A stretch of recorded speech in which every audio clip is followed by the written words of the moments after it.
قائد ایوان مقننہ کل ہند مجلس اتحاد المسلمین اکبرالدین اویسی نے حکومت کی جانب سے ایوان میں کاسٹ سروے سے متعلق پیش کردہ قرارداد کی تائید کرتے ہوئے اس کا خیر مقدم کیا۔ تاہم انہوں نے مسلمانوں کی معاشی اور تعلیمی زبوں حالی کی طرف بھی توجہ مبذول کرواتے ہوئے کہا کہ حکومت کسی بھی طبقے کی بھلائی کے لیے کام کرتی ہے تو ہم اس کا خیر مقدم کریں گے۔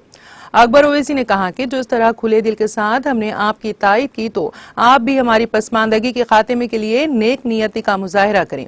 اکبر اویسی نے کہا کہ مسلمانوں نے اپنی پسماندگی کے خاتمے کے لیے ہر ایک کا ساتھ دیا، لیکن ہماری پسماندگی جوں کی توں برقرار رہی۔ انہوں نے کہا کہ مجلس نے مسلمانوں کی تعلیمی و معاشی پسماندگی کے لیے حکومتوں کے ساتھ جدوجہد کی اور اس کے ثمر آور نتائج ثابت ہوئے۔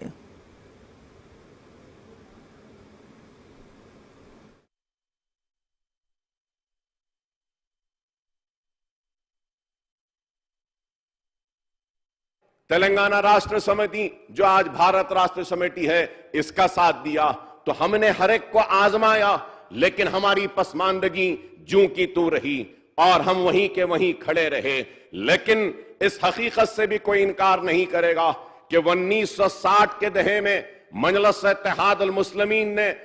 سب سے پہلے آندھرا پردیش کی اسمبلی میں داخلہ لیا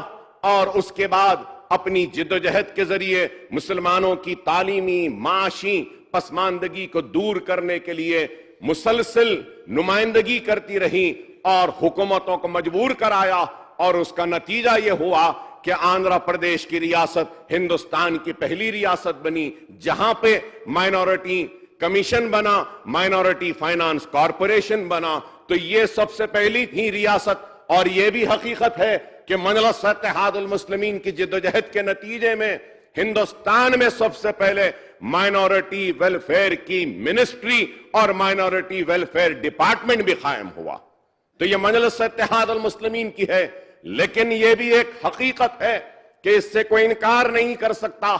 کہ آپریشن پولو و پولیس سیکشن کے نام پر قلم کی ایک جنبش کے ذریعے ہمارے ہزاروں مسلمانوں کو روزگار سے محروم کر دیا گیا۔ قانون ایسے بنائے گئے کہ کبھی ایگریکلچرل لینڈ سیلنگ ایکٹ کے ذریعے مسلمانوں کے زمینات کو چھین لیا گیا، کبھی جاگیر ایبولیشن کے نام پہ مسلمانوں کے جاگیروں اور منصبوں کو چھین لیا گیا، تو کبھی انعام ایبولیشن ایکٹ کے ذریعے زمینات کو چھین لی گئی۔ ارے جو تخت تاج کا وارث تھا، جو کبھی تخت پہ بیٹھا تھا، تاج تھا اس کے سر پر، آزادی کے بعد مسلمان رکشہ ڈھکیلنے پہ مجبور ہو گیا، بنڈیوں پہ آ گیا، اس کے محلات ویران ہو گئے اور اس کے تخت و تاج عجائب گھر کی زینت بن گئے۔ ایک ایسی داستان ہے مسلمانوں کی پسماندگی کی کہ اگر میں کہوں تو یہ کانگریس کے حکومت سے میں کہوں گا کہ مولانا ابوالکلام آزاد کے اس جملے کو دہراؤں گا کہ مولانا آزاد نے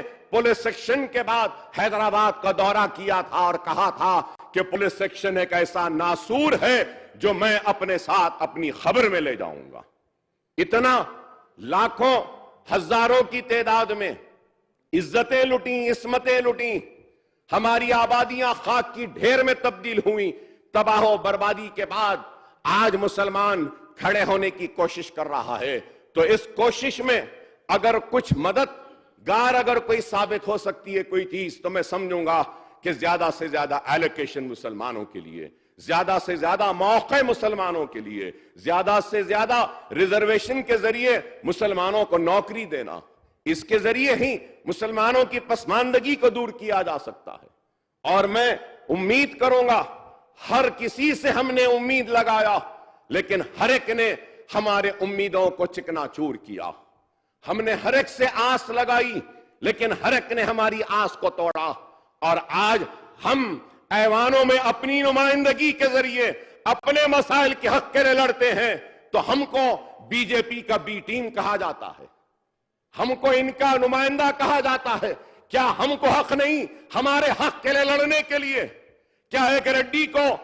حق ہے اپنے حق کے لیے لڑنے کے لیے؟ ایک کما کو حق ہے اپنے حق کے لیے لڑنے کے لیے؟ ایک ویلما کو حق ہے اپنے حق کے لیے لڑنے کے لیے؟ ایک راؤ کو حق ہے اپنے حق کے لیے لڑنے کے لیے؟ اور ایک ایس سی کو حق ہے اپنے حق کے لیے لڑنے کے لیے؟ ایس ٹی کو حق ہے لیکن حق نہیں ہے تو مسلمان کو کیوں؟ مسلمان اپنی جدوجہد نہ کرے، اپنی پارٹی نہ بنائے، اپنے نمائندوں کو نہ جتائے، وہ چاہتے ہیں کہ ہم کیا کسی رڈی کے دم چھلے بن جائیں؟ نہیں، ہم کسی کے دم چھلے بننے تیار نہیں ہیں، نہ ریڈی کے، نہ راؤ کے، نہ کسی کے۔ ہم اپنے بلبوتے پہ جدوجہد کریں گے، اپنے حق کے لیے لڑیں گے، اپنے حق کو حاصل کریں گے،